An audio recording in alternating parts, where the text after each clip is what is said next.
എത്ര മണിക്ക് ആസിഫ് എഴുന്നേക്കുക? 4:30 എണീറ്റ് അങ്കമാലി പോയി അവിടെ ടിക്കറ്റ് എടുത്തിട്ട് വിടും. രാവിലെ 4:30 അങ്കമാലി ടിക്കറ്റ് കൊടുക്കും, എന്നിട്ടാണ് ഈ മുട്ടത്ത് വരുന്നത്. എറണാകുളത്ത് ആലുവയില് മുട്ടം മെട്രോ സ്റ്റേഷന്റെ കീഴെയാണ് ഞാൻ നിൽക്കുന്നത്. ഞാനൊരു കുട്ടിയെ തേടിയാണ് വന്നത്. ആ കുട്ടി എന്ന് പറഞ്ഞാൽ ജീവിതം വഴിമുട്ടി നിൽക്കുമ്പോൾ ലോട്ടറി കച്ചവടത്തിനെത്തിയ 13 വയസ്സുകാരനായ ആസിഫാണ്. ആസിഫ് ഓരോ വണ്ടികളും കൈ കാണിച്ച് ലോട്ടറി വിൽക്കാൻ ശ്രമിക്കുന്നുണ്ട്. ആസിഫ് ലോട്ടറി വിൽക്കേണ്ട ഈ ഒരു അവസ്ഥയിലേക്ക് എത്തിയ കഥയാണ് ഇന്ന് ജീവിതം ജീവിക്കുന്നവർ പറയുന്നത്. ആസിഫ് 13 വയസ്സുകാരനാണ്.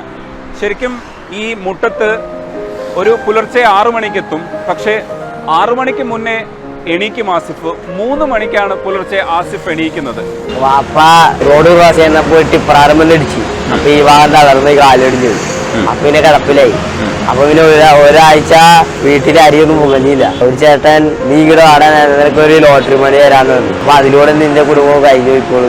ഇപ്പോഴത്തെ ഞാൻ ലോട്ടറി കയറി 7 മണിക്ക് പോയി. അപ്പൊ തന്നെ ഞാൻ ഓൺലൈൻ ക്ലാസ്സിൽ മൊബൈലില്ല. മൊബൈലിൽ ഒരു ഡിസ്പ്ലേ പോലും അത് ഇടക്കിടക്ക് ഹാങ് ആവും. അപ്പൊ ടീച്ചർ എന്ന് ചീത്ത പറയല. പഠിക്കാനുള്ള ആഗ്രഹം കൂടി തന്നെ പഠിച്ച് നല്ല ജോലി ആക്കി വാപ്പാനുമാരെ നോക്കാം. ചേട്ടൻ ഇതേപോലെ ലോട്ടറി വിൽക്കാനുള്ള ഐഡിയ ഒന്നും ഇല്ല. ചേട്ടൻ പഠിക്കട്ടെ അപ്പൊ ഞാൻ അങ്ങനെ ഇറങ്ങിയത്.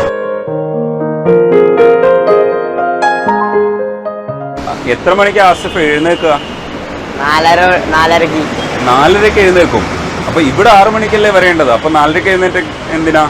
4:30 എണീറ്റ് അങ്കമാലി പോയി അവിടെ ടിക്കറ്റ് എടുത്തിട്ട് വിടും. രാവിലെ 4:30 അങ്കമാലി ടിക്കറ്റ് കൊടുക്കും, എന്നിട്ടാണ് ഈ മുട്ടത്ത് വരുന്നത്. ആ, നീ ഭയങ്കരനാണല്ലോ. അതെങ്ങനെയാടാ രാവിലെ എണീക്കണേ? ഞാൻ എണീക്കും.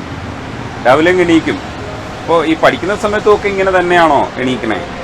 അല്ല, പഠിക്കുന്ന സമയത്ത് ബെല്ലടിക്കും.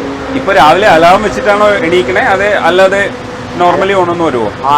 അലാറം വെക്കൂല. അലാറം വെക്കൂല. അപ്പൊ എത്ര മണിക്ക് എഴുന്നേക്കും? 3:30 മണി. ആ, കുളിച്ച് റെഡിയായി ഇവിടെ ബസ് കയറാൻ പറ്റും. ബസ് കയറിയിട്ട് അങ്കമാലി പോകും. എന്നിട്ട് അവിടെ കുറച്ച് ഓർഡർ ഉണ്ട്. അവിടെ കൊണ്ട് ടിക്കറ്റ് എടുത്തിട്ട് വിടും. അവിടെ വിൽക്കണ്ട, റീറ്റെയിലിംഗ് അല്ല, അവിടെ ഓർഡർ. അത് കൊണ്ട് കൊടുത്തിട്ട് ഇങ്ങനെ തിരിച്ചു വരും. എവിടെയുള്ള ആളുടെ ഇത് ടിക്കറ്റ് വാങ്ങണേ?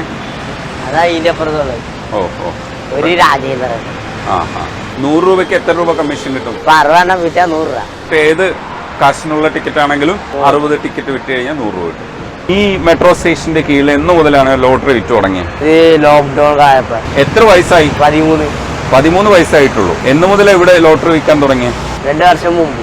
എന്തുകൊണ്ടാണ് ഇവിടെ ലോട്ടറി വിൽക്കാൻ തീരുമാനിച്ചത്? എന്താ ഇത്രയും ചെറിയ പ്രായത്തില്? വാപ്പ ജോലി കഴിഞ്ഞ് വന്നപ്പോ റോഡ് ക്രോസ് ചെയ്യുന്നപ്പോൾ ടിപ്പറാറുമല്ലിടിച്ചു.